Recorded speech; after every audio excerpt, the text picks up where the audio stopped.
Hello, everyone. Welcome to the Mindscape podcast. I'm your host, Sean Carroll. And here at Mindscape, we are members of what back in my day was referred to as the reality-based community.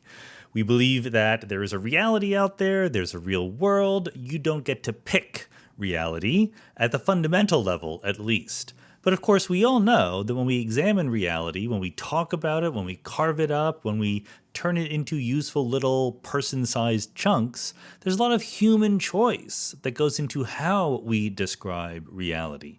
Sometimes this is a very trivial thing, right? You can describe reality at the level of particles and fields, or you can describe the reality at the level of atoms and molecules, all the way up to organisms and societies and what have you. I would argue, I know I'm an extremist on this, not everyone agrees. I think that even at the level of particles and fields, we human beings are making choices to talk about reality in a certain way. The real way of talking about reality is as a single wave function in Hilbert space. But anyway, that's an extremist point of view, like I said. In physics, in science more generally, these ways that we carve up reality to talk about them are more or less fixed by the data, by our desire to fit our experience into some framework, which we call a theory of physics or something like that, a theory of some other kind of science. But as you go up and up and up toward the human level, as you become more and more macroscopic, we end up making more and more choices about how to describe reality.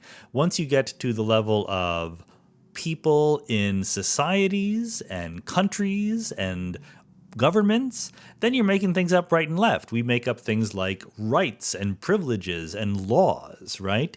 Even when we describe the people around us, we make up categories of race or gender or class, which is fine. We need these categories. They help us analyze the world. There's no choice about it. The problem is that two problems, actually. One problem is sometimes we begin to think that the ways that we have chosen to conveniently divide up the world are just as fixed by the facts as electrons and protons are fixed by the facts. We underemphasize or downgrade the extent to which we are making choices that didn't need to be that way. And the second problem is that sometimes not only do we think that our categories are kind of immutable, but we give them a kind of normative advantage. We say they're the right way to be. It's not just as the only way to be or the descriptively correct way to be, but it's good to be that way. These are natural things to fall into, but they're also things to resist a little bit if we want to be as accurate and as careful as we can in thinking about reality. So the way that we analyze this idea that we human beings make choices in carving up reality is known as the social construction of reality, or the social construction of different categories or different ideas or different concepts that we use to think about reality. And so part of this social construction idea is that the ideas we make up to construct our picture of reality aren't arbitrary, right? Just because you say an idea is socially constructed doesn't mean it has no relationship to the real world of immutable scientific stuff. But that relationship deserves examination. Parts of it might be fixed, parts of it might be up for grabs, maybe we can even improve some parts of it. So today's guest is Sally Haslanger, who is a well-known philosophy professor at MIT, who is an expert on exactly this idea of the social construction of reality. You know, she's a professor at MIT, as she jokes in the podcast. She cares about technology, science, things like that, not saying that it's all up for grabs, but really interrogating the way that we human beings have made choices about how to describe different aspects of reality. We'll get into the obvious ones. Race and sex are two of the very, very obvious ones, or gender, I should say.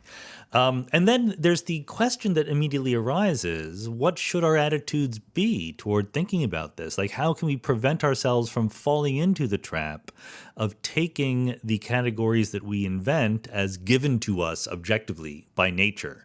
And that gets into the area known as critical theory. critical theory in the context of critical race theory has been in the news recently for all the wrong reasons, and we're not really going to talk about that.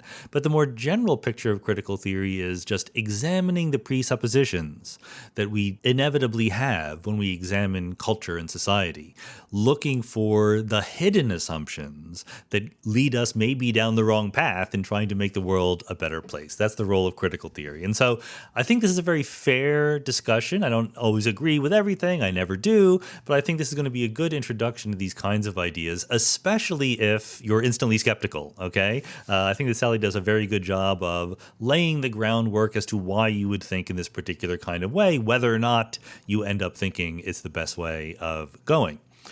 Occasional reminders that here at the podcast, we have a website you can check out, preposterousuniverse.com/podcast. Not only are there show notes with links for all the different episodes, but you have complete transcripts. So if you're more of a reading type person than listening type person, all the words are there on the website, perfectly searchable. You can find out who was the person who was talking about synthetic biology, etc. It's all there. And if you want to support Mindscape, you can go to Patreon. We have a Patreon at patreon.com/Sean M. Carroll. You can sign up to give $1 per episode, and that lets you participate in the Ask Me Anything episodes and so forth. More generally, there's lots of ways to support Mindscape. You know, you can go leave good reviews on iTunes or whatever they call it these days. Apple Music. I don't know where you get your podcasts. Apple Podcasts. Wherever you get your podcasts, you can leave good reviews. Spread the word. We want everyone in the world to be listening to Mindscape. That's the ultimate goal, right? So let's go.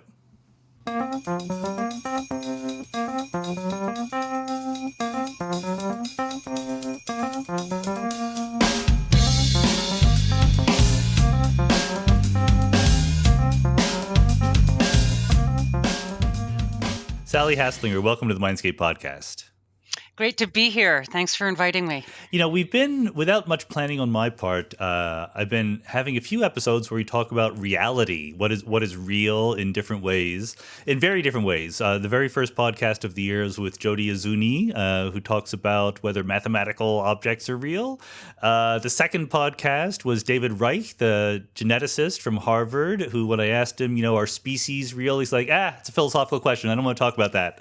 But so I think maybe we're somewhere in between here today, but the angle is the social construction of reality. And as someone who is a physicist myself, somewhat sympathetic to the idea, but there's clearly a whole bunch of questions that come up when you just say that phrase. So I figured we should just start by getting some ideas on the table. I mean, when you say the social construction of reality, in some sense, just what do you have in mind? But in particular, is that to say, how close is that to a we can construct whatever we want, anything goes kind of thing? Or are you constrained by the reality as we scientists know it, for example? That's a great set of questions. So I like to distinguish two senses of social construction. One sense of social construction is just causal construction. So there are lots of artifacts in the world. They're made by people. They're sometimes made by an individual, but they're sometimes made by groups of individuals or societies or such. So a highway, right? Right. You might want to say, well, that was produced by, there was a legislature that earmarked money to make the highway, and then there were people who were contracted to build it and whatever, and a highway is a social construction. Now, that's not the standard way of using social construction, but social construction does have a causal component, and one way of thinking about it is that, one form of social construction has a causal component. So if you think about how my body is shaped, it is shaped in part because of the way that the chromosomes have informed different parts of matter to sort of build a body that's of a human shape. But it's also shaped by what I do, what I eat, how much I work out, and those sorts of things. And those sorts of things, how much of that I do is affected in part by gender norms, norms about appropriate appearances for women, about my moral beliefs about not eating meat or animal products. And so there's a way, and we could say that my body is at least partly socially constructed, in the sense that those social norms and beliefs have played a causal role in shaping my body. Okay, so so I'm inclined to think of my body as both a biological phenomenon. It's Yeah, a biological there you are. entity, but it's also kind of a social entity as well, because it has been shaped very much by choices that I have made in response to my social context. So there's a kind of a causal conception of social construction there, but I also think that there's a different, that's non-causal sense of construction. But it looked like you had a question about the causal sense. Yeah, because I don't want to be too have too much. I mean, maybe I should or should not say what I want, but I want to make clear how weak or strong the notion of social construction is. I mean, everyone will agree that your body is socially influenced by the exact factors Yes. that you mentioned. That's a little bit weaker maybe than constructed. And so what is the difference there? Yes. Yes. Well, I do think that there's a use of the term social construction where it just means influenced. Mm. That there's a significant social influence on the body or on the world in a way that sort of goes through our social norms and practices. And it doesn't say that it makes it from scratch, right? Yeah. Nobody is saying that it makes it from scratch. But think of it this way. A statue isn't made from Right. scratch either. A statue comes into existence. It's made of clay. It is shaped in a certain way and becomes a statue.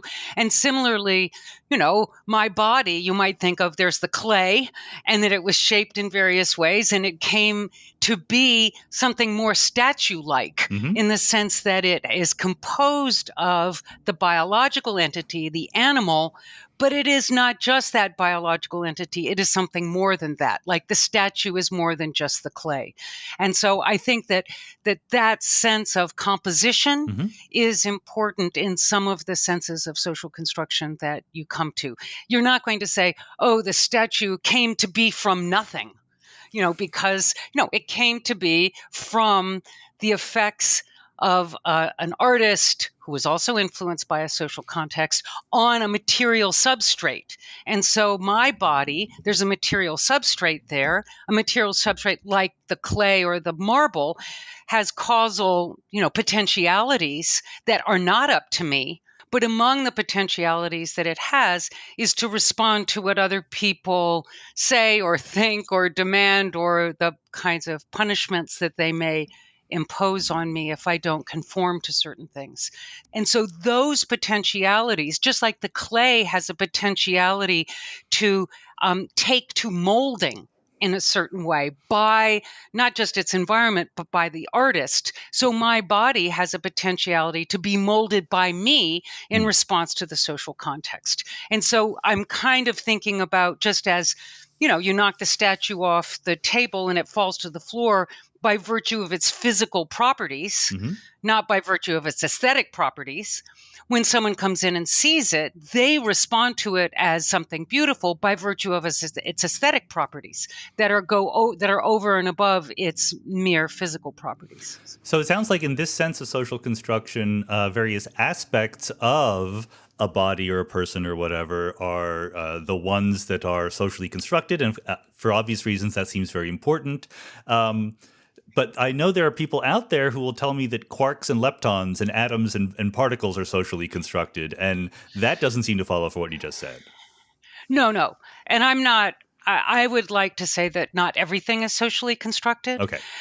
that there are plenty of things in the world that aren't socially constructed, and drawing some kind of distinction between those that are and those that aren't is tricky and difficult and controversial, but I think it falls somewhere out there. Now, there is another. So Ian Hacking used to talk about the social construction of quarks and things like Yeah. that, but he wanted to distinguish the social construction of things from the social construction of concepts.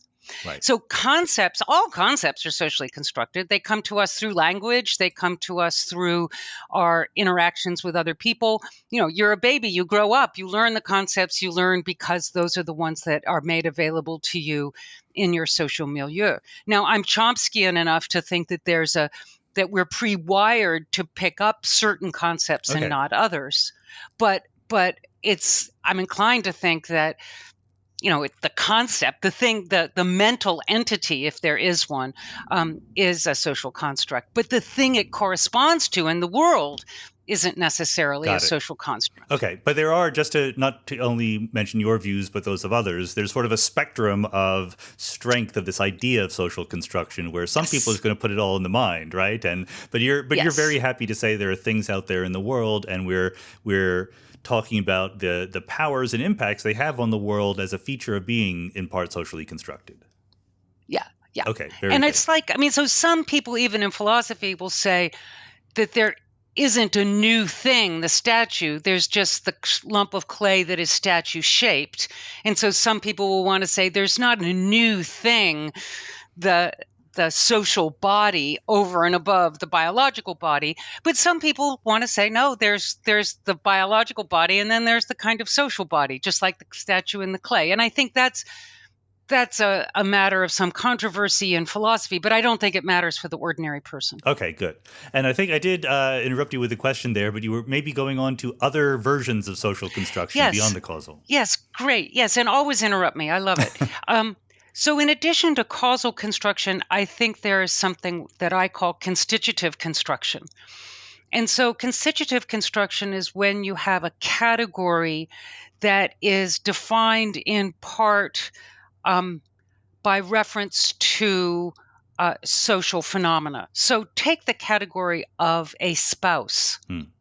Now, I am a spouse, and to be a spouse is to stand in a relationship to another person and the state, right? Because we are legally married. It's a legal category, yeah.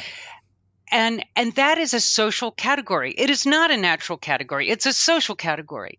So sometimes what philosophers will say is that the category of wife is socially constructed, meaning it's not a category in nature, so to speak. It's a category in our social world, but that doesn't mean it's not real. So this comes back to that issue. So I'm a realist about almost everything. And so to say that a category is socially constructed, some people will say is to say it's an illusion. I say, no, it's not necessarily. Spouses aren't an illusion. Spouses are real. We have powers by virtue of being spouses, right? We have social powers and legal powers, etc., by virtue. But it's not as if we want to say, well, yeah, I am a spouse because of some I am a spouse because of some causal process of going to the justice of the peace and being married and something like that. But it's different to say that what it is to be a spouse is to stand in these social relations. And that's constitutive construction as opposed to causal construction. Okay. I mean, they're clearly closely related to each other, right? I mean, they're going to bounce back and forth. And actually, this is very sympathetic to stuff that I talked about in my book, The Big Picture, where I talk about different layers of reality and attaching reality to all of the different stories that we can tell accurately about the world. And so the social world is where it gets tricky, right? Like I always like to say I'm a physicist because it's easy, because it's fairly simple to pinpoint what happens and what doesn't, whereas the social world, very messy. And so what then is the power of mentioning or pointing out or highlighting the social construction of these things, as opposed to just, choosing a theoretical vocabulary to talk about certain parts of the world? Yeah. Well, I do think that the choice of theoretical vocabulary is important. But one of the reasons why people have put a lot of energy into saying something like gender or race, et cetera, is socially constructed is that it is a strategy for certain social formations to make it seem as though gender or race or certain other categories are determined by nature and are thereby immutable, inevitable, et cetera, et cetera. And so those people who are interested in saying that they're socially constructed is to say, no, we played at least a major role in creating the things that fall in those categories. I like the statue, like that we created them, like we create a statue, but also that some of the categories themselves are social categories. They're not natural categories. Okay. So some people would say this is controversial, but sex might be a natural category, but gender is not a natural category. Good. And so people assume that given your sex, you will have a certain gender because it's biologically determined that if you have that sex, you will have that gender. But other people want to say, no, no, no, no, no, that assumption of biological determination is false. Good. So if I can try to rephrase that, you can tell me if I'm on the right track. There's a usefulness in highlighting the social constructedness of things because it helps us divide that which is just given to us by nature from that which we have consciously or unconsciously assigned as properties to these categories. Yeah, that's it. No, I do think that it's a mistake to assume that because something is social, it's easily changeable. Sure. Or more easily changeable than the natural world. I mean, I'm at MIT, so I'm all about technology. Yeah. I believe in technology. Technology is a wonderful way to change the world and change the natural facts of the world. And the social is much harder to change, actually, I think. So although there are feminists who disagree with me, I think that one of the greatest advances for women's liberation is the birth control pill. Right? It's a piece of technology, technology, and it meant that women could make their own choices about their reproductive possibilities out of the moment, in the privacy of their, own private lives, right? Something like that, without having to negotiate with anybody about what was happening. And I think that was a huge advance, but it was something that just changed our reproductive biology, so to speak. Let me just that may or may not be a useful analogy or comparison, but in physics, we certainly have situations where the same exact physical phenomena can be described in different theoretical vocabularies, right? Different formulations of classical mechanics or quantum mechanics or whatever. So there's both what happens in some purportedly objective sense and how we talk about what happens, which is obviously a choice that we make. Is that close to the relationship we have between, let's say, sex and gender? So I don't think so, because I think we're not talking about the same thing when we're talking about sex and gender. Yeah, okay, that's right. And so it's not just a matter of different vocabulary. So maybe let me go back a little bit to one of the early introductions of the notion of gender in the academy. So feminist historians were interested in thinking about the different ways over time and across culture that people of a particular sex live their lives, right? So females, they don't always live the same sort of life depending on what culture you're in. Sure. There are many different norms. There are many different senses of themselves and identities. There are many different expectations. And so they wanted a way to think about not just the underlying sex, but the set of assumptions that shaped women's lives and that women then conform to. And so the slogan was, gender is the social meaning of sex, allowing that the same sex across time and place could have very different social meanings. And so the social meaning of a woman in the 21st century United States is very different than the social meaning of woman in China in the 3rd century, something like that. And so that was the idea of trying to pick up the notion of gender. And it was important to this kind of disruptive attempt, because in every case you find across history and across culture that the background cultural assumption is that this is the way women are naturally. This is the Right. way women ought to be. This is the way that whatever. But historians were saying, well, how could that be? If it varies so tremendously across place and time, it's certainly not natural that women, do this or that or the other thing. So that's how the notion of gender emerged as the social meaning of sex, allowing this tremendous variation. And also the fact that our bodies and our ways of life and our self-identities and all of that are being influenced by the history and the culture that we're part of. I mean, you said a lot of that in the past tense. Is that because it's been accomplished, or do you still agree with it now? So I think the distinction between sex and gender is controversial. Many people don't like to draw it because they think that it presupposes that there is this given of sex, the sex binary. Right. And so I think that there's a different sense in which we might want to say that the sex binary is not given, in the sense that there's a large spectrum from people with female body parts and people with male body parts, and we can draw different lines along that spectrum. Mm-hmm. There's intersex people. There's people who, in different cultures, don't count as either one or the other, Mm-hmm. not because they're intersexed, but because of other factors about their lives. And how you define sex is also socially variable. Right. So that's something that makes the sex-gender distinction a little bit more controversial. Because if you're just saying, well, sex is given and then gender is the social meaning of that, it gets more complicated than that very quickly, because you want to say, well, sex is sort of, socially categorized too. Yeah. And then there's gender on top of that.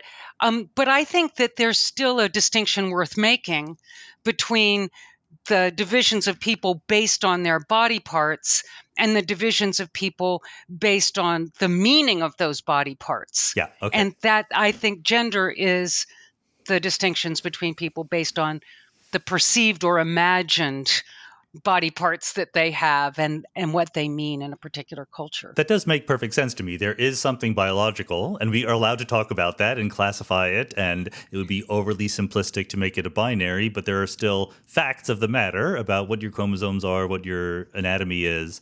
And then there's a separate set of questions about social roles and expectations and how we dress and behave in those things, right? Is that roughly the sex gender? That's roughly the idea. And I maybe and on a certain end of a spectrum, because I believe that actually not paying attention to different reproductive functions would be a potential source of injustice.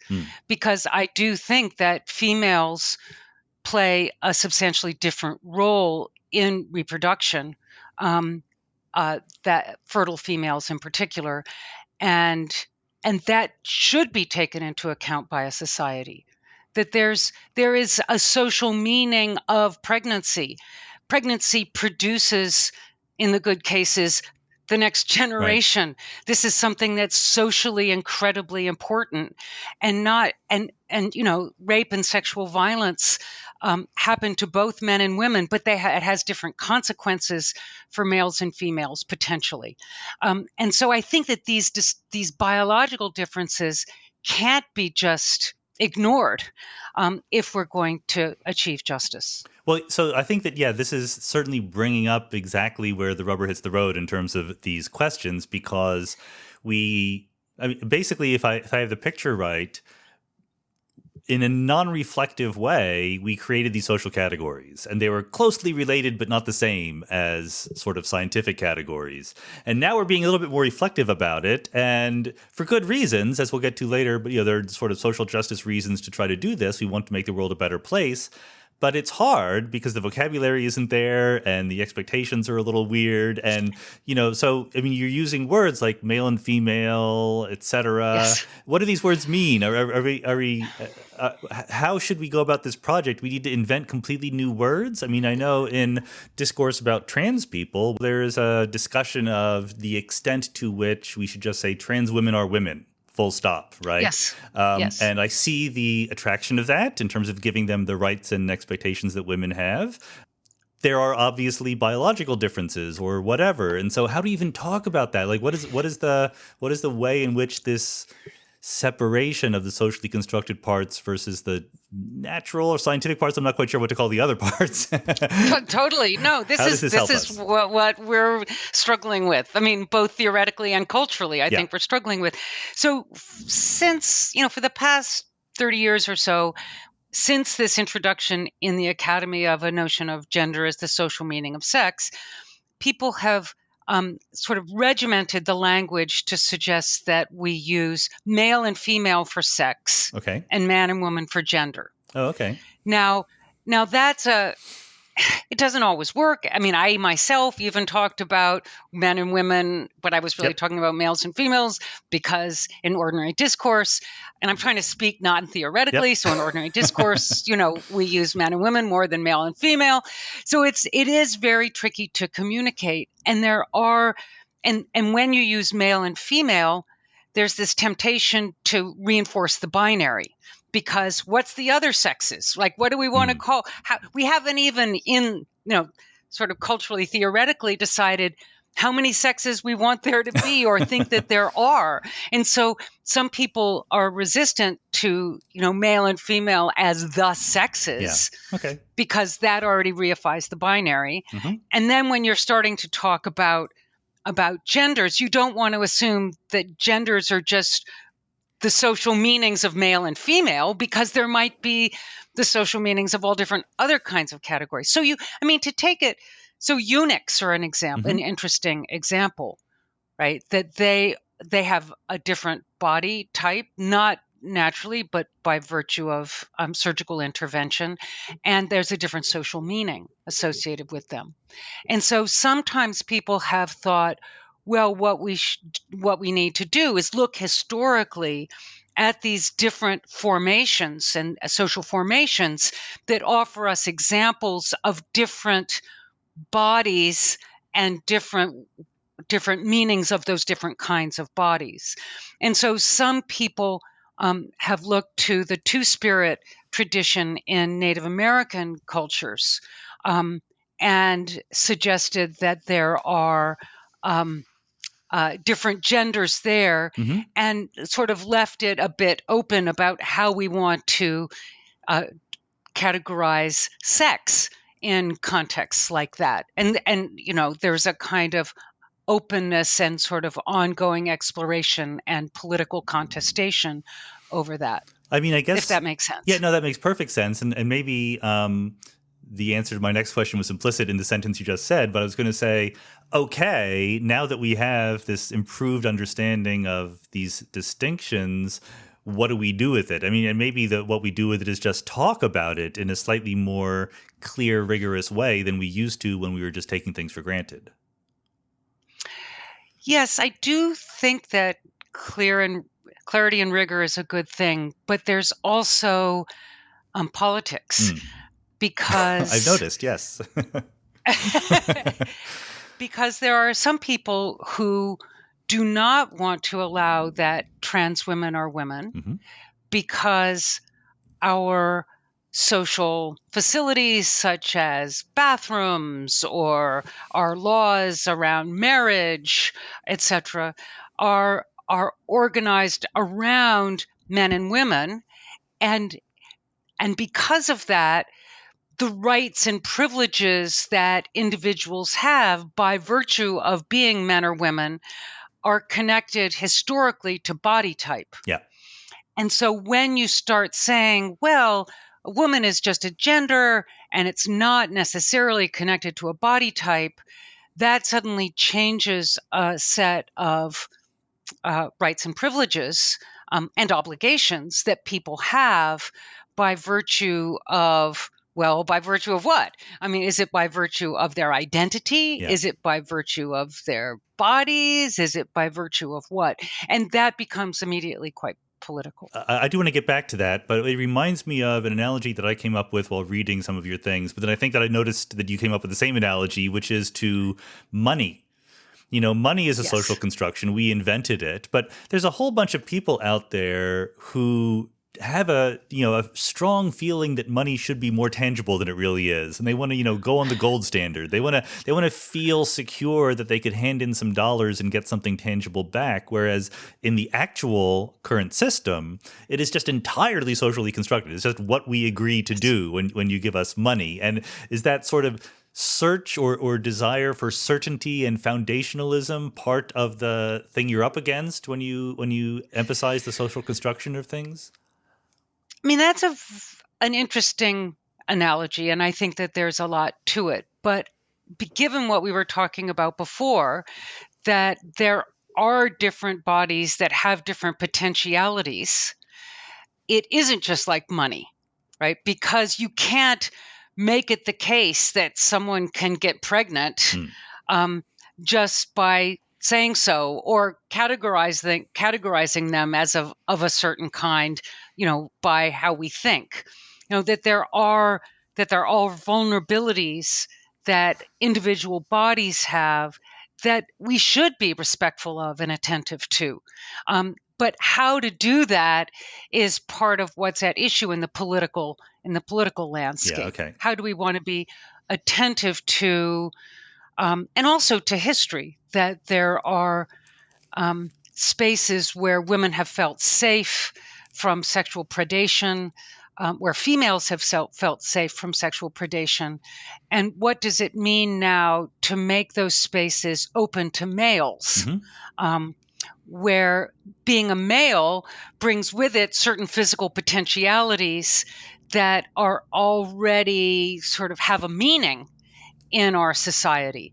And so that becomes highly problematic. So there's women wanting safe spaces, and so they associate threat with a certain body type, but it may not be that body type brings with it a threat, but that it already has its social meaning in place over time, over history, and people can feel threat even if there isn't a threat. And they want a safe place from feeling threatened. Yeah. Right. So I think that you've done the perfect philosopher thing in stating the problem in wonderful clarity and comprehensiveness. But so what's the answer? Is there? I mean, how? Or even if we can't just give the answer in simple terms, how do we address a question like that? Once you've said, okay, who gets to go into which restroom is entirely socially constructed. I mean, which doesn't, as you've correctly said, which doesn't mean it's divorced from physical facts, but it is nevertheless a constructed fact. Okay, what are our guidelines? What are the principles that we use to make better decisions about those questions? It's not easy, right? It's not easy. No, I love to tell an anecdote of I am a subscriber to a local theater, Central Square Theater, and before the pandemic, they converted all of the restrooms to gender neutral restrooms, all gender restrooms, and so I remember the first time going in there shortly after this happened. And we were all going, yeah, great. All gender restrooms, great. And then, but there were some restrooms that had urinals and some that didn't, but they had put cubicles around the urinals. And so it was my turn. I was waiting in line. I went in and I went into a cubicle and it had a urinal. And I said, oh, sorry, I need to wait. Would someone else like to use this cubicle or whatever? And someone else went in and didn't close the door. And I said, excuse me, but I know you're not used to closing the door, but please close the door. And so we were kind of navigating in this space about what were the norms, because we don't have norms for public restrooms that are all gender restrooms. And so, but it was an interesting thing. And now, over years, now it's opened up again after the pandemic, and I go in there, and there's a lot more interesting signage that makes it clear, okay, this one has 2 urinals in it if you need them, and there's a little marker about which one have the urinals and which one don't have the urinals. So you're not sort of waiting to go into one that you can't use or something like that. So, but I love that period of exploration to sort of see how the norms sort of made themselves, because we had to figure it out. Right. And we had to figure it out respectfully, and we had to figure it out together how to make it happen. So I think that in small contexts, that can happen where coordination can arise with people trying to solve a problem. But it's much more complicated when we're thinking nationally or in terms of laws or something like this. This was a group of people who were already happy to participate in that negotiation. Yeah, it could work. And so I think that there are a couple of things that are important. One is to be sensitive to the empirical facts. So in Massachusetts, once gender identity was made more flexible so that trans women were women and trans men were men, and so they were permitted to go into restrooms, there was an open question about whether there would be an increase in violence or whether people would be more challenged in finding restrooms that they felt comfortable in and safe in. And it turned out there, in the period of time when this was sort of a trial, there was no increase in violence in restrooms, and there weren't complaints that were lodged. I don't know if there might have been complaints that were not formally made, but there were no formal complaints. And so then it was ratified to continue. But there still are people who make the claim that allowing trans women into women's restrooms makes cis women unsafe. But there's an empirical question here about whether it does or not. And so one initial stab at how we should proceed is that we need to get empirical data. We need to get empirical evidence about what works and what doesn't work. But that's not everything, because I do think that there are people who, for one reason or another, do feel vulnerable because of their own history or because of their cultural understandings and expectations. And so I think that nowadays in most malls and airports in the U.S., you have family bathrooms. You have single stall, so to speak, single occupancy restrooms, they're called, or family restrooms, where someone who is not comfortable going into one or the other has an option to go in. It may take longer because there may be more of a wait, but women are used to waiting. Yeah. It's about time the rest of the world had to put up with this. So I think that there may be possibilities of both allowing trans women access to what cis women have access to, while also providing spaces for people who are less comfortable with that option, where they might feel safer. I mean, I like the answer because if I'm interpreting what I'm hearing correctly, rather than sitting back in our armchairs and reflecting on how the way the world should be, faced with this realization that certain things are socially constructed and maybe not in the ideal way, it's more about a social practice and trying things out and being good empiricists and seeing what works. Totally. That's what I'm all about. And because it's about coordination and efforts to impose terms of coordination on groups of people sometimes works, but often doesn't work because it's not sufficiently sensitive to the needs of the people who are coordinating and the histories and the et cetera, et cetera. And so you've got to see you got to use the empirical, information that you can get to see what's going to work. Well, one empirical question is just how willing people are to let terms be redefined. I mean, I think a good example of a success story is same-sex marriage, where some people would have just not defined that as part of marriage, and the world, parts of the world anyway, have more or less come on board with defining it to include same-sex couples.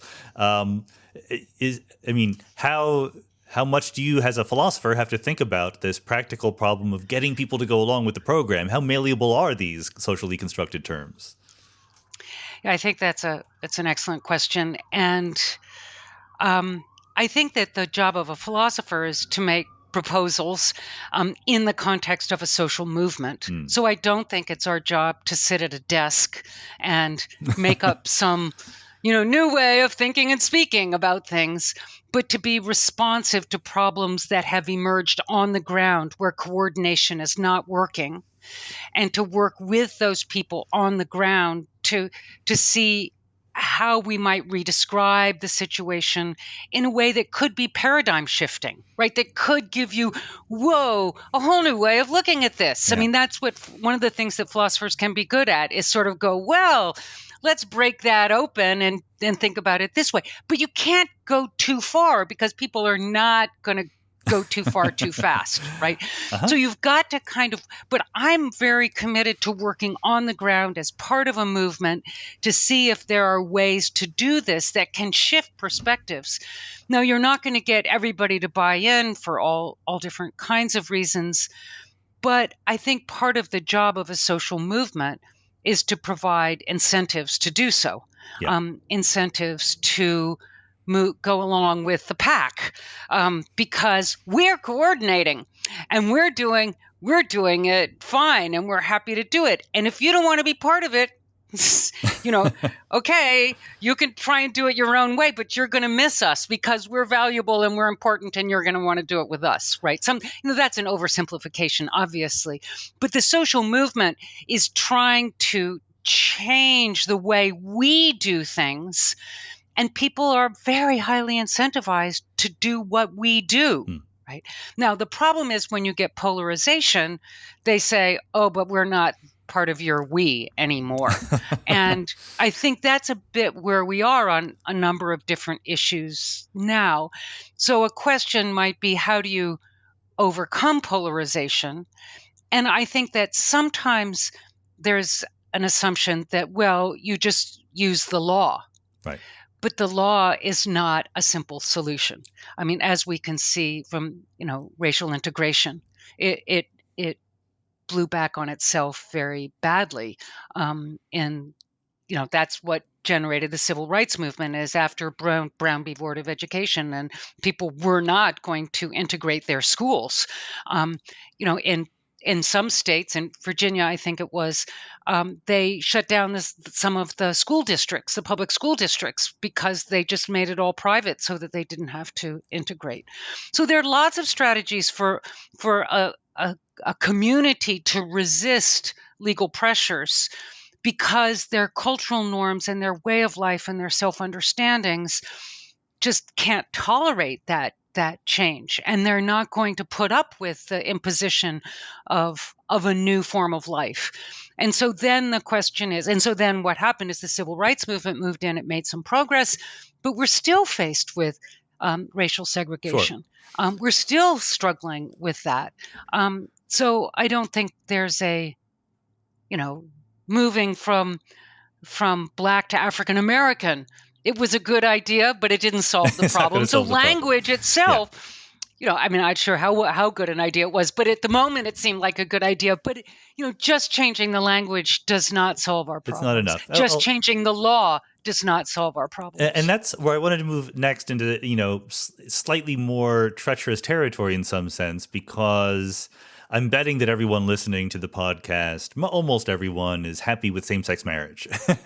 And even those who objected to it, they thought it was unnatural, it didn't fit, but it was a hard case for them to make that they were really being inconvenienced by this shift. Whereas when it comes to gender or race, now we have a situation where there's a group that is benefiting from the socially constructed categories and another group that is being disadvantaged. And that's a harder thing to change, maybe. And I know that maybe this is the time to talk about what I think is a claim that you've made about how the fact that men are on top and women are on the bottom is an integral part of what we mean in the socially constructed language of men and women. Yeah. So in the period where we were trying to figure out what gender is, and we had the slogan, gender is the social meaning of sex, it started to seem as though, oh, well, there is, and we use the term woman for, the social meaning of the female sex. It suddenly sounded like, well, women is not a unified category. The whole idea was that there are all different ways of being women, and there's different social meanings, et cetera, and social meanings across class and across race and across whatever. And so it started to seem that it was such a heterogeneous category, this social meaning of sex or the social meaning of femaleness, that we were going to lose the idea of woman. How do you fight for the rights of women if you can't agree on what women are? If you can, exactly. And I can remember a T-shirt that I bought that said, "I'll be post-feminist in the post-patriarchy," because people were suggesting that there was no way to sustain a feminist movement if there are no women, and there are no women in general, right? We all are in these multiple categories, and our social lives are dictated by so many things. So it was part of my project to think about, well, what can a feminist movement really focus on when they're focusing on the rights of women or the well-being of women or the emancipation of women, et cetera. And it struck me that what I care about, at least, is fighting for those people who are interpreted to have a certain reproductive function, interpreted to be capable of menstruation and pregnancy, capable of growing breasts, etc. I'm sorry, you disappeared for like 2 seconds there. You said you were fighting for people who are interpreted to have. Okay, got it. So let's put it this way: people's bodies are interpreted as male or female, whether they are male or female or not, right? And that has been the case forever, right? There are people who have male bodies but live as women, and people who have female bodies and live as men. But it seems to me that what I was most concerned with when I was, thinking as a feminist was the ways in which people's bodies are interpreted as female ends up having a consequence for what opportunities they have, what resources they have, et cetera. And those resources and opportunities are, disadvantaged compared to those whose bodies are interpreted as male, right? So I know that's a lot to try and get across, I think but the basic idea is it's about how the interpretation of your body plays a role in the justice of your opportunities and your life, right? Those sorts of things. And I wanted it to be the case that those interpretations don't dictate, what your possibilities are in life. That's a very simple, I hope all of your listeners will think that that's a good idea, that how my body is interpreted as male or female shouldn't dictate what my opportunities are and how much I make or who I can love. I mean, part of my job as the podcast host is to imagine the contrary. So, I mean, let's imagine the best version of the contrary opinion, where you say, look, males and females are different. They have certain things they're good at, certain roles that they're good at playing. Let's not fight that. Let's just let that difference exist and celebrate it and allow social roles to reflect that. I don't believe that, but that would be I think that sounds not completely crazy if you didn't know anything about the real world. Well, one of the things John Stuart Mill said in his Subjection of Women, the book, The Subjection of Women, is that we have never treated women as equals. We have never given them the opportunity to do what they wanted to do because we have told them what was right and proper for them to do.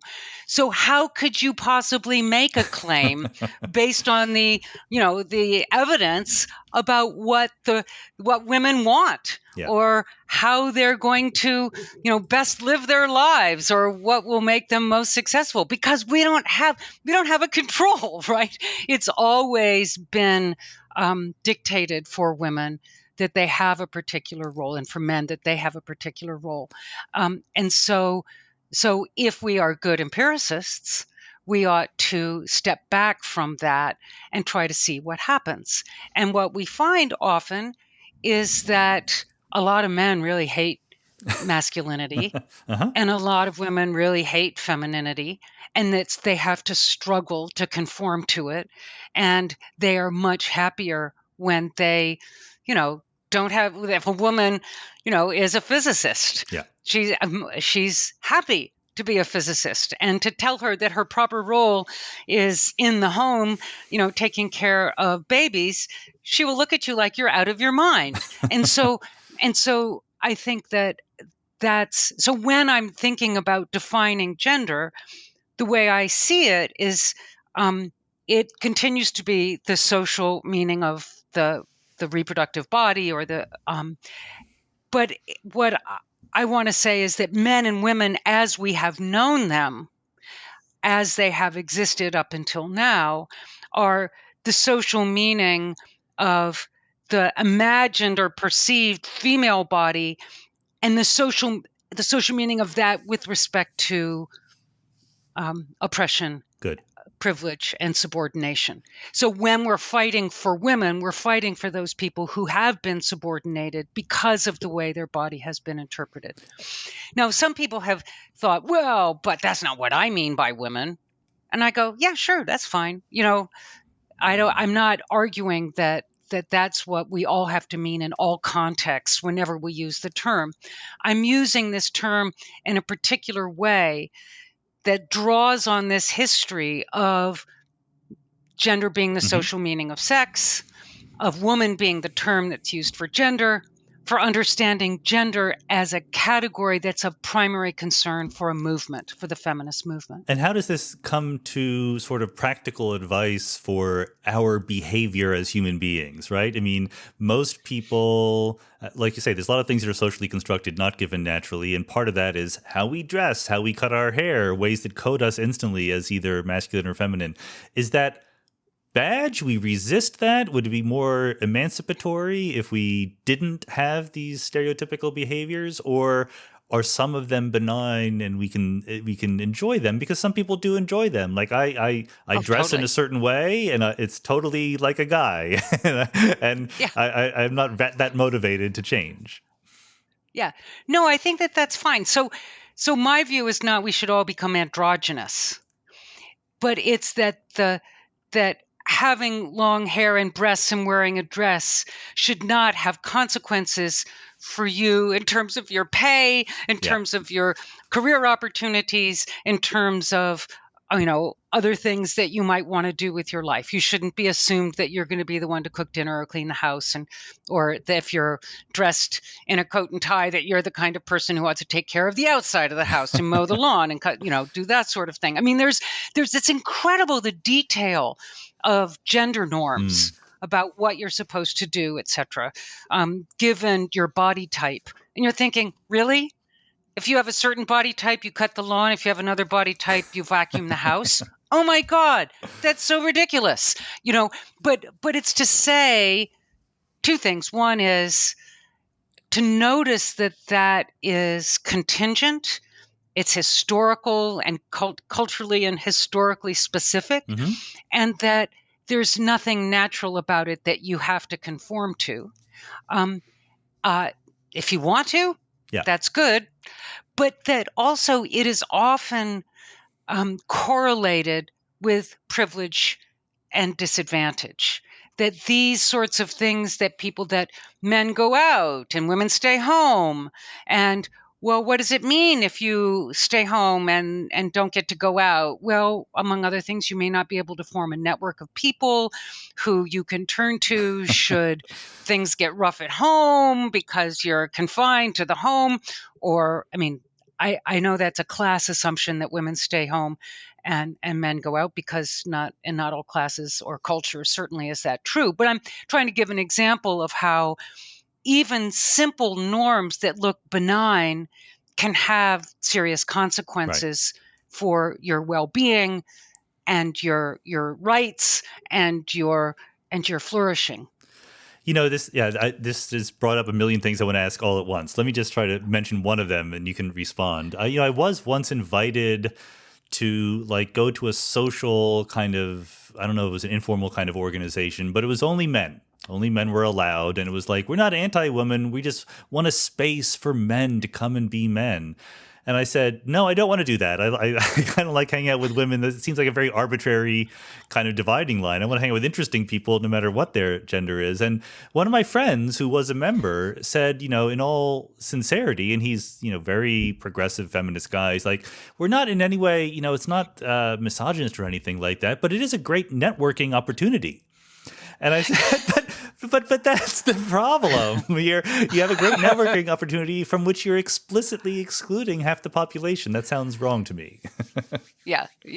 Well, that's the kind of thing. I mean, there's all kinds of ways in which, I actually think that women do need to have certain spaces for self-segregation in order to, have conversations about, part of the reason is that because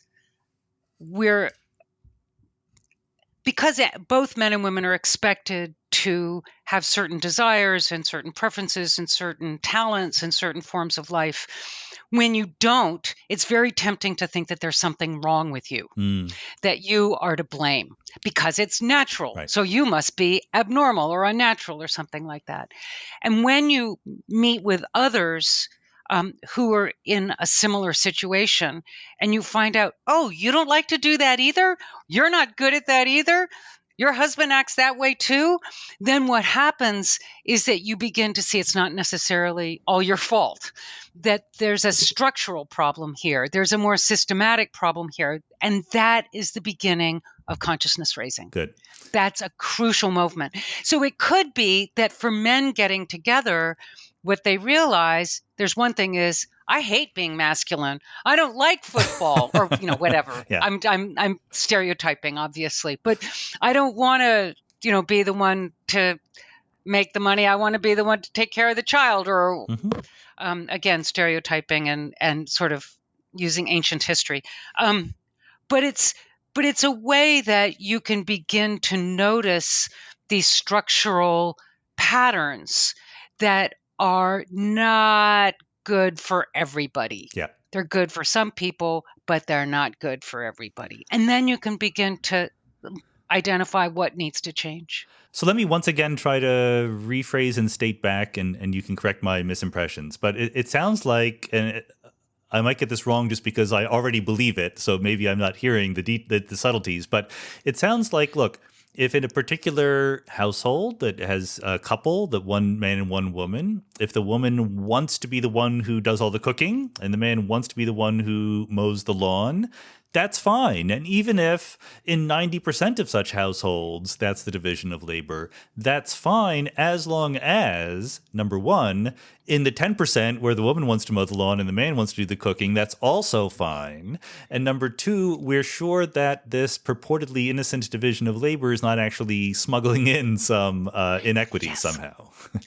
Yeah. And that second part is also really important because it's not just, oh, we're just all going to sort of, mix and match our happy gender categories and such like that, because we have to be super attentive to the possibility that the mixing and matching of norms and features of people, it creates inequities. Yeah. And some of even the benign ones, when you collect them, there's a kind of a spiraling effect or a kind of accumulation of small privileges can make a big privilege. Right. And you want to be very sensitive to when that happens and how that happens. I don't know if you're familiar with her work, but I did a great podcast with Kaylin O'Connor.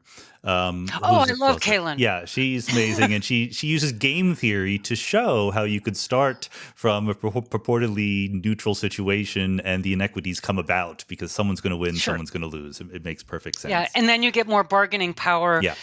a little bit more bargaining power Feedback. each time. Right. And then you get a lot more bargaining power. And that's exactly And then you define it as the natural, problem. so everyone goes along, right? Exactly. Okay, so let me then. This is going to be a little bit of shift of gears, but I think there's some continuity here because we've smuggled in notions of what would be just, what would be better, what would be an improvement on society. So where did those come from? I know that a lot of your work, we've talked about the social construct of reality, but a lot of your work has also dealt with critical theory, making the world a better place. Ideal theory is, I guess, maybe the best place to start, because I think that the idea that we make a better world, or we decide what the better world would be by deciding first what the perfect world would be, ideal world, and then moving in that direction, that seems super duper natural to me. But I did a podcast with Elizabeth Anderson, and she began to talk me out of it by saying, like, how in the world do we know what the ideal theory is? But we still know that we could be better than we are now. Yeah. So I think Anderson is a big influence in my work as well. So I like to separate political theory from social theory. Okay. So political theory is going to be concerned with the state and state power to enforce human rights, basically. What we want is First Amendment, whatever, Bill of Rights, and thinking about mechanisms for enforcement. But that doesn't really touch a lot of our lives. Like how, and it's part of liberalism and the liberal state is that you're supposed to leave people absolutely free to form their own conceptions of the good and to live accordance with their conception of the good. But that makes it seem as though, okay, you've got the state, and then you've got individuals who are just making their own individual choices about how to live. Right. Sounds good. But in fact, we live in societies and we participate in social practices, and social practices reinforce certain divisions of labor and gender norms and all of these sorts of things. And it's very difficult for an individual by him or herself to just say, I'm not going to do it that way, right? Yeah. Because you might not get a job then or whatever, and then you won't support yourself, et cetera, et cetera, et cetera. So we need to think about what are better and worse ways to live collectively, about how are we going to organize ourselves around family divisions of labor. Think of something as simple like the scheduling of meals. So the scheduling of meals varies quite a bit culture to culture. But it's kind of helpful to have an understood background assumption about meals, because after all, kids go to school. They get meals in the middle of the day. I was born in the north of northern parents and moved to the south. And in the south, the big meal was the middle of the day, at least. And it was very weird. I started gaining a lot of weight because I would have a big meal in the middle of the day at school, and then I'd come home and have a big meal at night for dinner. And it was like, whoa, this is a little, it's difficult, right? So are my family going to then start having just a snack in the evening when our traditions have been big meals in the evening, et cetera? How do you do this? So there's also restaurant times. If you want to have lunch at 3:30 in the afternoon, in some places, it's kind of hard to find a good place to have lunch at 3:30 in the afternoon. So we need to coordinate about that. But it's not going to make sense for the state to say, okay, everybody has to have breakfast at 8 and lunch at noon and dinner at 6. This is the way to do it. So you've got to find ways to sort of manage this. Now, that's a trivial example, but as you can imagine, it has a lot to do with who picks up the kids at school, right? So does the nurse call the mom or the dad? Well, back in the day, before Massachusetts had marriage equality, they always called the mom. And it was like, I don't want you to always call me. Natural, I work as hard as my husband does. And I don't, why don't you call him? Well, it was interesting that once marriage equality came in, they didn't indicate mother and father on the forms to go to school. It's parent 1 and parent 2. And so you were supposed to put which parent should be called first as parent 1.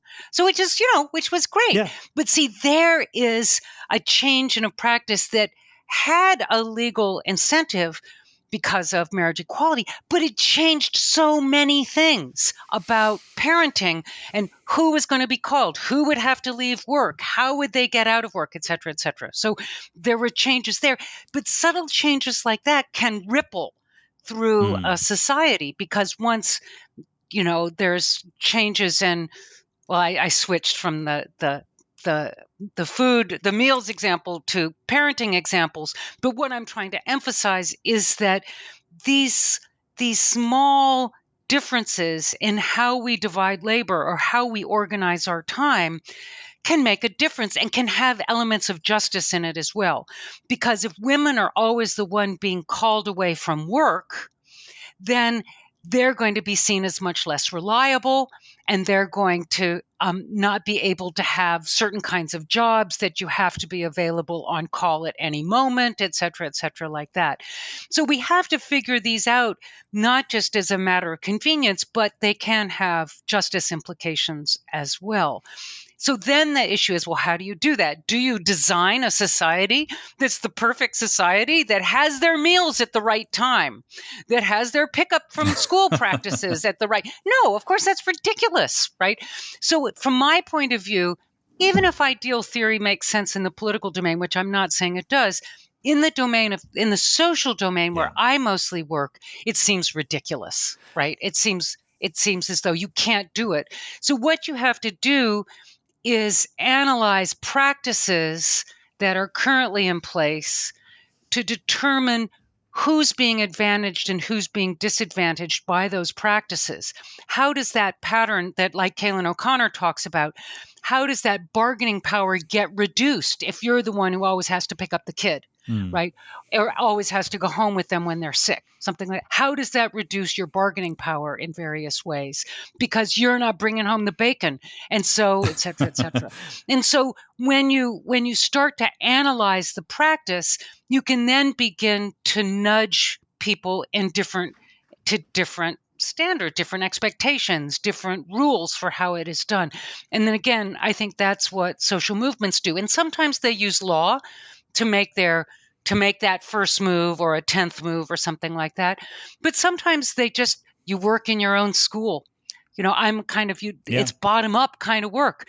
You go to the principal and say, can we have a new policy where we do it this way rather than that way? And then you start from there. And then the next school, your neighbor, they send their kids to a different school and they go, oh, that's so great. I'm going to see if my school will do that. And then suddenly, et cetera. I mean, this brings up a digression which will take us back to where we were before, but is an important one, which is, let me give a slightly better, perhaps, worry about this way of thinking about things, which is, look, life is hard. Getting through life is hard. Knowing how to behave, especially when you're young, when you're growing up. And, as much as I agree that we have a patriarchy and men get a lot of benefits from the world, life can be really hard for young men in the modern world. Totally. And when you are constantly upending the expectations and changing what they are, I think that there's reasons to be sympathetic to worries that people don't know what to do, and that makes their lives harder. Yeah, there's no question about that. And I do think that when you have a system of coordination that works, things are going to get worse before they get better if you try to change it. Right. Because you have to go into a certain period of confusion and chaos, because all you had was that old system of coordination, and now you're not coordinating very well. It also, I think, makes clear that you can't just be a breaker, right? A breaker of a system, a disruptor. Yeah. Because you have to have a different alternative that people can begin to move toward, because otherwise they're not going to move. They're going to be stuck, because if they say, okay, you're going to break it, but then we have nothing else, or everybody's going in different directions, that's not working for me, so they're going to retreat. And I think that's part of what's happening now with polarization. Some of it There's lots of different explanations, but some of it is things are changing, and things are changing around gender and around marriage and around race and around all these things. And they have been for a long time. And we've got to a kind of tipping point, possibly. Mm-hmm. And when you get to a tipping point and you don't know what the other side looks like, you don't want to go over the edge, right? You're just going to go, oh, no, sorry, I'm backing up. I'm backing up, fast, because I'm not going to go over that tipping point, because it's the unknown, it's chaotic. I don't know how to behave. Everything I believed in is suddenly false. And so I think that that's a real problem with social change. And social change is often, ugly. And so it's a great way of putting it. It reminds me, I just keep bringing up old podcasts, but one of the very first ones I did was with Anthony Pinn, who is a Black atheist theologian at Rice University. And he's very interested in the question of why Blacks in the United States have such low levels of atheism among them. And he actually grew up as a childhood preacher. And he says, look, it's kind of obvious the answer. It's because you atheists, you're only tearing things down. You're only taking away the church and the belief. You haven't given them a soft landing. You haven't replaced these social structures. So, I think that this is just completely in line with what you just said, but it's always good to emphasize the constructive part of this very ambitious program. Yeah, totally. And it's very hard because in my experience, a lot of people are very worried, who theorize in this domain, are worried about making the positive step because they don't want to impose their values on others. Right. And I think that there's something right about that. We don't want to impose our values on others. But first of all, I think that there's a process of coming to concretize our values together. So sometimes what we disagree about is not the high value. This is an Andersonian point. Is not the higher value, but how it's been concretized or operationalized. And so what we need to do is think of ourselves as not having conflicting values, but maybe different understandings of what the world is like. Some of us might have empirically more adequate beliefs than others. Yeah. And so it's not a disagreement of values, it's a disagreement about the world. And so we have to sort of begin to resolve some of that. And some of it is that we share the value, but we don't see how that value is realized in this other practice. And so we have to reveal to someone how that value is revealed in a different practice. And that's hard work. And it's not always through argument. Sometimes you have to get them to try on the practice, maybe rarely to experiment. Yeah, you have to sort of embody it to feel that, I see, this is something that I can do, I can believe in, etc. But that's hard to get people to do. Sure. And it takes trust. It takes tremendous trust to move outside your comfort zone. Yeah, I mean, I get this a lot. People ask me as a scientist, podcaster, et cetera, how can I, when I go to visit my family at Thanksgiving, how can I make them more rational? How can I make them see true facts? And usually my answer is something along the lines of, don't try to argue them into your worldview. Just be an exemplar of a successful worldview, right? Like live life, be a person that they would want to be or be friends with. But that brings up, I want to re-ask the question about, I asked too many questions at once. So let's focus in on the idea of critical theory. It's been in the news lately for not necessarily sensible reasons, but number one, how do you think of what critical theory is? And number two, how does it fit into this thing you just said, which I think is extremely sensible, that we can't ignore the constructive part. We can't just be critical, right? We have to not impose, but we have to offer some alternative ways of living and being. Yeah. So critical theory is a complicated tradition, and there's a European version of the Frankfurt School critical theory, in particular, French critical theory. And then there's critical race theory that is more commonly embraced in the US. I see critical theory, the commonality in these different forms of critical theory, as being that we start our theorizing on the ground from within a social movement. So you are not trying to be neutral and sort of do the ideal theory thing, come up from a neutral perspective to what an ideal would be. You're on the ground looking at struggles that people are having in their current situations, um, and kinds of suffering that people are facing, and trying to provide tools for people in those situations to articulate the nature of their suffering and to articulate their complaints with the current social formations and the current structures. So the first moment is negative. The first moment is, I can't do this anymore. This is like not okay with me, right? So for me, I mean, for some people, it's, I can't put up with being oppressed as a person of color, but mine is, I can't put up with oppressing people of color, right? I mean, so there's both. It's not just one side or the other. It's there's, this is, things are wrong and I can't take it anymore. And so you go into that space and try to find ways of articulating what's wrong, why is it wrong, what are alternative paradigms. So think of Marx, right? Marx and the working class. Okay, we have a notion of exploitation, the appropriation of surplus value. This was a theory to try to explain why there was dissatisfaction and frustration and misery on the part of the working class. So there is that negative part of it.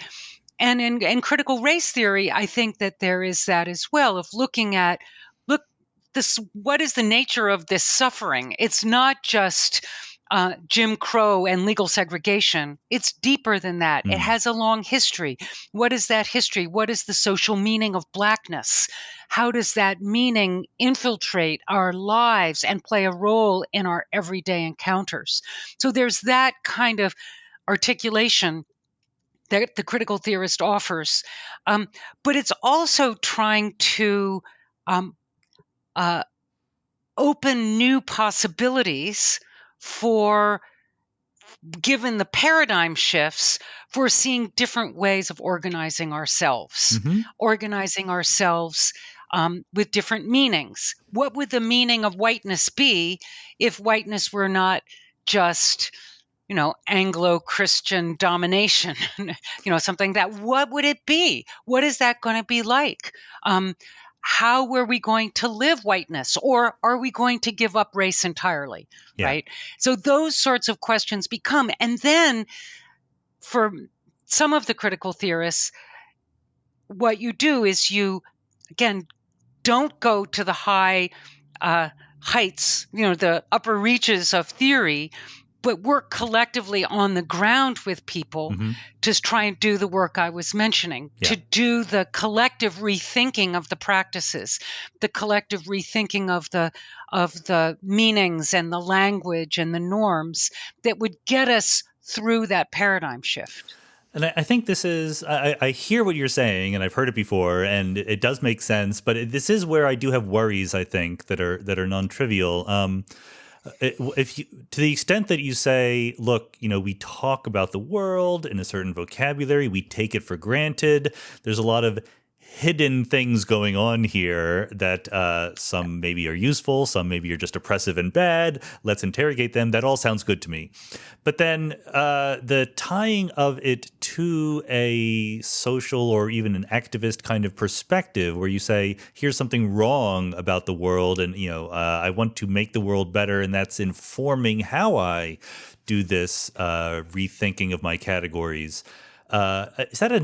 That doesn't seem like a necessary connection to me. I mean, maybe it's useful, maybe it's helpful, but I want to imagine that whether or not I should have it, there is just a perspective that says, forgetting about what I want the world to be, I want to understand it better.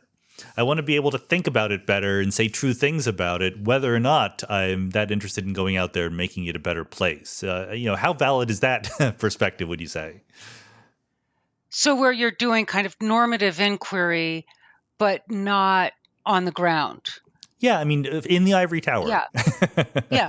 No, I have no problem with people doing ivory tower work on the normative. I think there are many distinctions that it's important for us to be able to make, that take a lot of work and a lot of thought to be able to sort out. I have no problem with that. It's more a question of, so think of it this way, this might work, might not, but when we're reasoning about things, we reason about means to ends, and we reason about ends. It's not clear we reason about ends, but let's say that the ideal theorist thinks that we're reasoning about ends, about our goals, our objectives, the ultimate values. I think that there's that ivory tower reasoning is not always the best at helping us think about our ends, because understanding our ends needs to be grounded in our experience, our history, our form of life, what we have been raised to value, and things like that. It is very textured. It is very concrete, I think. Now, but there are lots of questions that come up about, what distinctions do we need to make when we're articulating those ends, or when we're trying to think about the means toward those ends and such like that. And I think that there's definitely a place there for ivory tower work, because it takes, as Aristotle would say, it takes leisure to be able to spend a lot of time thinking about that stuff and making those distinctions. Now, we call it work, but we also know that it's really kind of, we're lucky. We're privileged that way, yes. It's not work in the sense of real work. Anyway, but there's a kind of, and I think most cultures have spaces for people to do this sort of reflection and clarification and distinction making. It might be in a priesthood. It might be, in a spiritual practice of various kinds. We tend to think of, and our philosophers tend to think that reason is our spiritual practice. I don't think that's I don't think it is, but, that's the way some people think of it. But I do think that there's space for that and a need for that. But I also think that if it's not well informed by what people on the ground are valuing and what matters to them and why it matters to them, then it can go really badly astray. What can I say? But that's a really good answer. I get it. Reason is or should be the slave of the passions in some sense.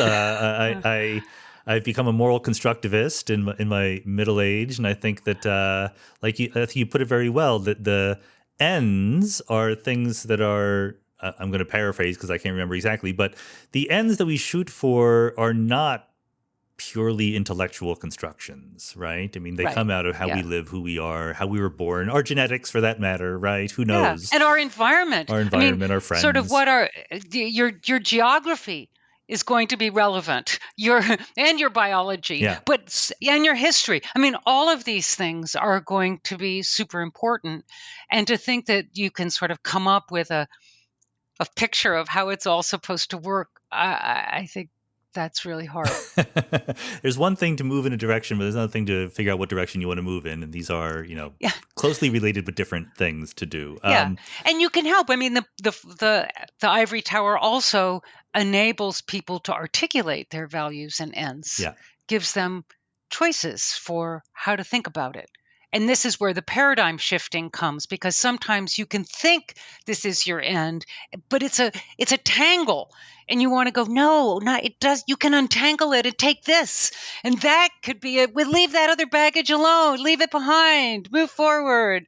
Well, good. I think maybe then this gives us a very good place to wrap up with, because I'm interested in, as someone who likes interdisciplinary engagement and thought and so forth, and is frustrated by our beloved home, the academy, and its sort of inability to be nimble when thinking about some of these things. There was, I hope I don't want to take a quote out of context, but there's a quote in an interview you did where you mentioned philosophers being limited in their intelligences. And the plural there is very important. You're not saying that their intelligence is limited. They're very, very smart, but they're varieties of intelligence. And believe me, physicists are exactly the same way. I've often mentioned how scientists in academia are in a very real sense often anti-intellectual, because when they talk about things that are not their science, they're just not interested. It's just not what they do. And philosophers, I'm sure, are the same way. What can we do about that? Should we do anything about it? Should we just live with it? Just, sprinkle the academy with different kinds of intelligences so that collectively we get it right? Or should individuals try to be a little bit more flexible in these ways? I think that's a really good question, and I don't think I have a very good answer. But I think that we do need to value different contributions to philosophy or to intellectual life.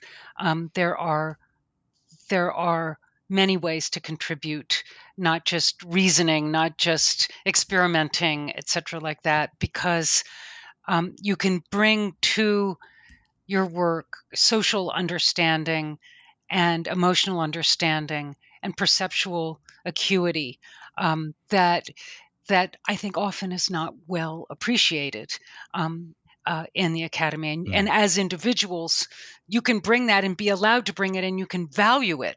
So that there's a kind of two parts to that. One is we can allow ourselves as individuals to bring those parts of ourselves into the academy and value other people bringing that into the academy. We can also value people who have it when we lack it and bring them in because they have it. They have emotional intelligence or social intelligence or perceptual intelligence. So we can value them, bring them in. I don't have it, and acknowledge that you don't have it and you want someone who has it to bring it in. But I also think that we need to think differently about what we're trying to do in some parts of the academy. I think I'm a believer that there's intrinsic value in knowledge, that we ought to allow people to do completely esoteric, sort of wild and crazy things for their own sake because they're of value, and I never want to stand in the way of them doing it. But I do think that there are contemporary challenges that require us to do interdisciplinary work. And it sounds like you agree that solving climate change is not just an engineering problem. Yeah. It's a social problem. I mean, et cetera, et cetera. Pick any major challenge, and there's going to it's going to require people from different disciplines and people with very different intelligences to be involved in it. So I think expanding interdisciplinary programs, interdisciplinary institutes and such. And I think people downplay how difficult that is. Yeah. I mean, I was a director of women's and gender studies at MIT for a number of years, and I had to learn I had to get a feel for different languages and different methodologies and different ways of doing things in order to communicate with my faculty, right? Because they weren't communicating with each other, and I wanted to communicate with all of them and such. And it's very hard and it's very time consuming, but we're not really rewarded for doing that. And we're not. So just even recently, I was told that one of my interdisciplinary courses wouldn't count toward a distribution requirement in philosophy. And it blew my mind.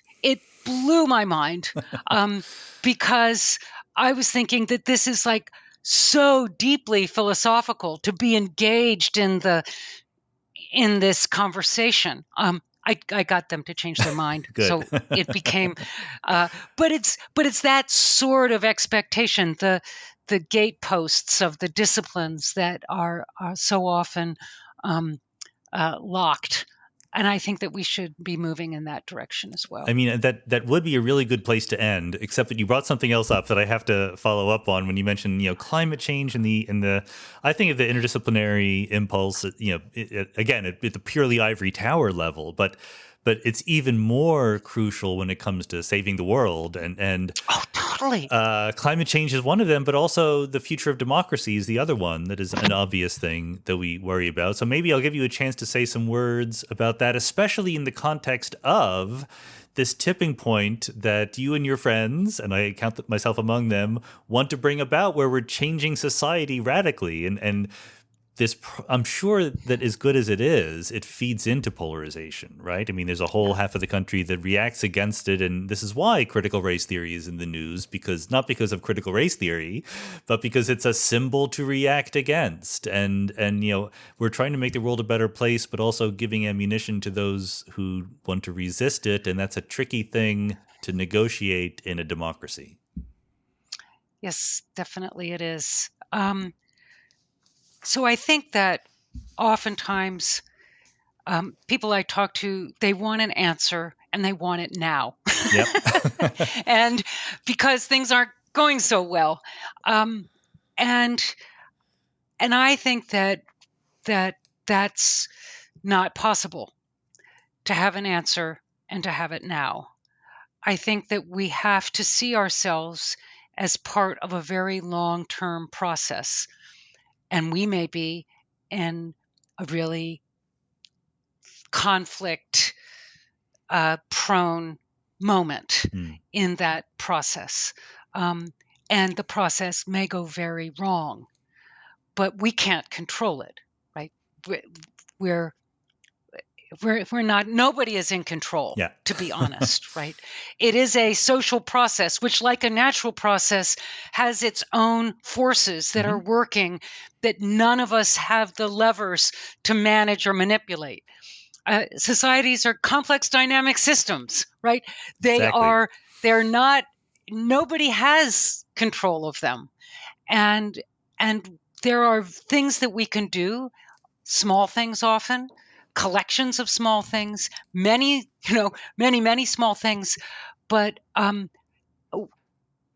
even coming up with the answer of how it should happen won't make it happen, right? And so we have to throw ourselves into it with some hope and humility and do what we can. Okay, that's the perfect place to end. I think you summed it up very, very well. Doing what we can, hope and humility. Sally Haslanger, thanks so much for being on the Mindscape podcast. Thank you so much. It was really a pleasure. I enjoyed it and found you a very stimulating conversation partner. So thank you very I hope much. there'll be other times when we can talk, podcast or not. There should be. Thanks very much.